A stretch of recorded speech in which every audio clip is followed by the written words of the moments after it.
faut quand même prendre le temps de faire des bonnes fiches produits ou des bonnes descriptions de catégories ou une bonne description sur une home page, etc. Une autre raison qui est importante, c'est que Google est capable de mesurer. Alors, il n'est pas capable de mesurer la qualité. Il a un système en fait. En gros, Google prend. Il y a 200 critères chez Google en gros, mais on peut tout réunir en 2 critères que moi j'appelle la popularité et la pertinence. La popularité, on va reparler après, c'est tout ce qui va être off-site justement, et la pertinence, c'est tout ce qui va être on-site. Et pourquoi il fait ça Google? Parce que justement, c'est une machine, il peut pas dire que quelque chose est de qualité ou pas. Donc en fait, il a reproduit un comportement humain en considérant quelqu'un qui est pertinent et populaire, c'est quelqu'un entre guillemets de qualité, tu vois. Donc il fait ça sur des pages. Et donc la pertinence, pourquoi c'est important? Parce qu'en fait, Google, quand on va cliquer sur un de ses résultats, on va arriver sur la page, voilà, ta page, la page de ta fiche produit, et ta page, elle est nulle en fait, elle ne m'intéresse pas. Je sais pas, elle est mal faite, ou le texte, il veut rien dire, ou c'est absolument pas ce à quoi je m'attendais lorsque j'ai cliqué sur le résultat de Google. Bon, ok, je reviens sur Google, il y en a 9 autres des résultats à aller voir, et je clique sur un autre. Ça, c'est des mesures que Google il prend en compte. Et en gros, si tu es pas pertinent par rapport à la recherche que la personne a faite, tu vas avoir ce qu'on appelle un taux de rebond, c'est-à-dire que la personne elle est arrivée sur ta page, elle est repartie sur Google, Google va mesurer ce taux de rebond là et il va te faire descendre ton site en fait. Ça marche à l'envers, c'est que si tu as un très bon taux de rebond, c'est un très faible taux de rebond, c'est-à-dire que peu de gens reviennent sur Google après être arrivé sur ta page, il va faire monter ton site. Et d'ailleurs, tu peux jouer là-dessus de façon assez puissante.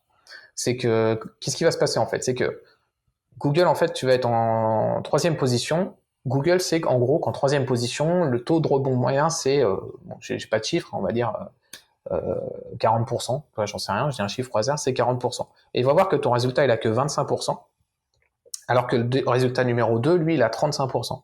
C'est-à-dire, il y a un problème. À mon avis, le résultat numéro 3, il est plus intéressant que le numéro 2, donc je vais le remonter. Parce que Google, évidemment, veut donner des bonnes réponses à ses utilisateurs. Donc déjà, il y a cet aspect-là, et donc inversement, hein, donc c'est que si tu as un taux de rebond qui est plus fort que la moyenne, tu risques de redescendre. Et là où tu peux en plus jouer là-dessus, c'est que le taux de rebond, en fait, tu sais mesurer comment? C'est-à-dire la personne, elle clique, elle arrive sur ton site, et elle revient. Et bien en fait, tu peux inciter au clic dans ton résultat. C'est-à-dire que dans ton résultat de Google, tu as le titre, tu as la description.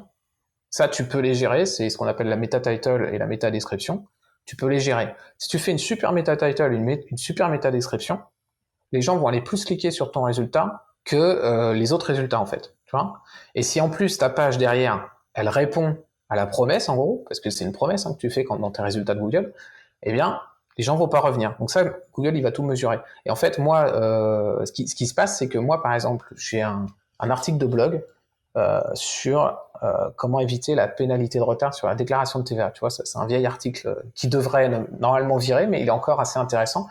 Et il est aussi intéressant parce que justement, j'ai plus de clics que tout le monde que les 10 premiers résultats sur le mot-clé déclaration de TVA en retard, si je dis pas de bêtises. Pourquoi j'ai plus de clics que tout le monde alors que je suis en 4e position, tu vois? J'ai plus de clics que le premier, plus de clics que le 2e et le 3e en fait. Pourquoi? Tout simplement parce que ma description et mon titre sont carrément mieux foutus que les autres résultats. Alors les 3 premiers résultats, c'est les sites des impôts en fait, tu vois. Donc ils ont fait des titres pourris, des descriptions pourries, tu sais même pas de quoi ça parle. Moi en dessous, j'ai expliqué clairement comment éviter la pénalité de retard lorsque vous n'avez pas déclaré votre TVA. Tu vois. Et les gens, c'est ce qu'ils cherchent. Normalement, si ton taux de clic est vraiment bon, tu vas te faire, tu sais, Google va te monter, là, il va te mettre en 2e, en 3e ou même en premier. Sauf que là, dans ton cas, c'est des sites gouvernementaux, fait que c'est sûr à 100% qu'ils vont être en premier. Là, c'est assez difficile à déclasser le gouvernement dans les résultats de recherche. Fait que ça se peut très bien, en fait, que tu aies effectivement plus de clics que les premiers. Mais j'allais justement te demander là, comment est-ce que tu sais combien de clics qu'ils ont, mais dans ce cas particulier-là, ça fait du sens. Alors, c'est pas que tu sais exactement combien de clics ils ont, c'est que tu connais les pourcentages moyens de taux de clics par résultat. Alors, je les ai plus exactement en tête, mais le premier résultat doit être à 38%, après le deuxième 27%, après peut-être 20% pour le troisième, ou quelque chose comme ça, et on tombe en dessous de 10%, je crois, pour tous les autres résultats. Et moi, je suis à 46%. Ça, tu peux le voir dans Google Search Console. Alors, Google Search Console, c'est un outil que Google met à notre disposition pour voir plein d'infos, et notamment le taux de clic sur les mots-clés, combien de fois on est cliqué lorsqu'on tape tel mot-clé et le taux de clic.